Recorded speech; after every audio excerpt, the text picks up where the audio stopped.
Vlogger arestado dahil sa pangyayakap sa mga estranghero sa kaniyang video. Ang buong kwento, alamin!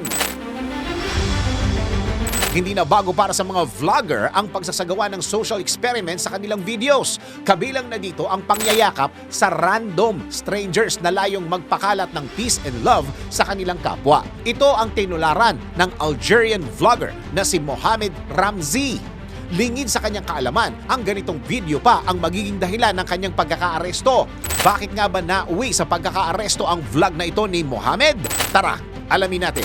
Sa kanyang vlog na ngayon ay burado na, nakita kung paano niyakap ni Mohamed ang ilang dumadaang estranghero. Ayon sa vlogger, ginawa niya lamang ito upang magpalaganap ng positivity. Ngunit hindi niya naisip na hindi katanggap-tanggap sa kultura nila ang ganitong asal.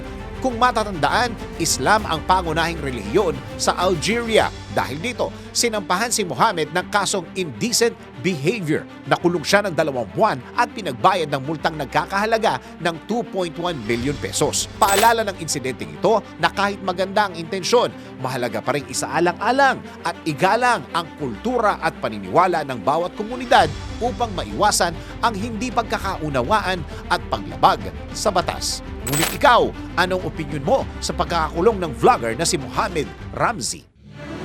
DWIZ Research Report.